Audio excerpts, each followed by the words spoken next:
Salut les gars, c'est Saofré, ton youtubeur manga préféré et tout ça, et aujourd'hui je reviens pour une présentation de manga parce que ça fait en fait déjà 6 mois que j'en ai pas présenté et je me suis dit que ça pourrait être cool. Et ça tombe bien parce que récemment, j'ai lu le manga du nom de Nirvana de chez Doki Doki Édition et honnêtement ça pète. Allez, c'est parti. Le manga Nirvana est scénarisé par Jin et dessiné par Sayuki. Il a eu droit à une pré-publication dans le Comic Gen et la maison d'édition japonaise est Media Factory. Nirvana du type shonen dans le genre comédie, fantastique. En France, la publication est occupée par Doki Doki et le tome 1 a été publié le 8 février en France comme au Japon.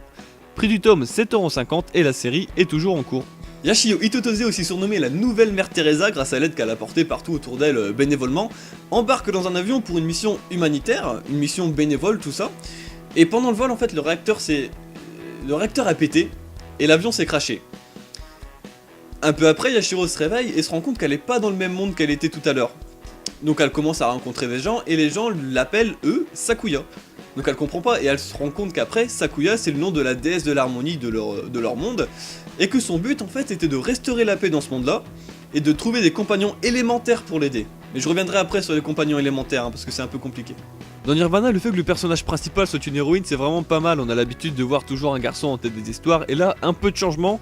Bah ça fait du bien, hein, comme dans Skyrim Survival ou Remember par exemple. J'ai été un petit peu déçu par rapport au fait qu'on nous explique très peu de choses par rapport à ce nouveau monde. Et ce qu'on sait en gros c'est que quand tu meurs sur Terre, bah t'es réincarné dans ce nouveau monde et que dans ce nouveau monde, la Terre est appelée Atma et leur Terre à eux est appelée Gurgra, voilà. Et puis à la base quand t'es réincarné, bah t'oublies qui tu es, c'est comme un lavage de cerveau en fait. Hein. Mais elle se rappelle de tout, ce qui n'est absolument pas normal. La nouvelle déesse de l'harmonie porte un gros médaillon autour d'elle qui est très recherché par les forces maléfiques d'ailleurs, mais ce médaillon lui permet de fusionner entre guillemets avec l'un des 12 éléments à sa disposition, en l'occurrence le pouvoir de la terre, là où est arrivé Yashio.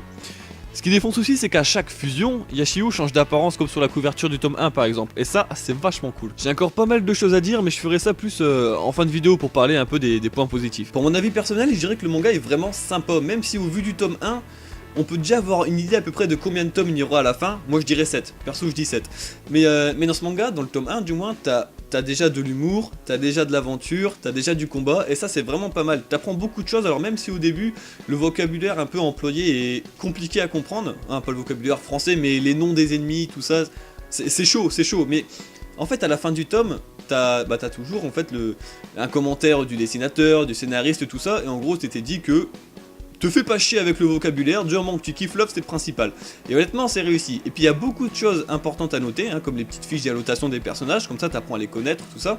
Les petites pages en couleur au début, enfin c'est vraiment pas mal et j'ai vraiment apprécié. Et j'ai vraiment hâte en fait de voir la suite. Voilà. Bon, pour les points forts, comme je disais tout à l'heure, pour les fiches d'annotation, ça c'est vraiment pas mal, t'apprends bien le personnage comme il faut, t'apprends son âge, sa taille, ce qu'il aime bouffer, ce qu'il déteste, tout ça. D'ailleurs, je suis même étonné que l'héroïne n'ait que 15 ans. Bon, tu vas me dire, pour un shonen, après, c'est normal, entre guillemets, voilà. J'ai pas mal aussi apprécié les différentes évolutions de Yashio avec plusieurs éléments.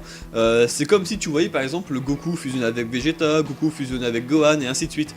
Et au moins, tu t'accroches pas à un seul et même personnage. Je veux dire, comme ça, t'aimes un peu tous les éléments, t'aimes un peu tout le monde, et c'est génial. Bon, pour les points négatifs, ce que j'ai trouvé à noter du moins, c'est que au tout début du tome, on nous explique un peu comment fonctionne le nouveau monde. Mais j'ai l'impression que les informations sont un peu maigres, il y a pas grand chose en fait. Et alors je sais pas si on va tout apprendre dans le dernier tome, ou si vraiment il n'y avait pas grand chose à apprendre de ce monde là, mais bon, quoi qu'il en soit, voilà. Il y a aussi le fait du vocabulaire, comme je disais tout à l'heure, les ennemis ils ont des noms chelous, et pour moi un méchant c'est un méchant, voilà, on s'en fout du nom. Mais ça t'empêche pas de comprendre l'histoire, hein. Si tu fais comme moi, oh c'est un méchant numéro 1, méchant numéro 2, méchant numéro 3, et puis ainsi de suite quoi, tu te fais pas chier avec les noms. Globalement ce manga je l'ai adoré, alors même si vous après la vidéo vous n'êtes pas d'accord avec moi, vous pouvez encore lire les extraits sur des sites, et après vous aurez votre propre avis.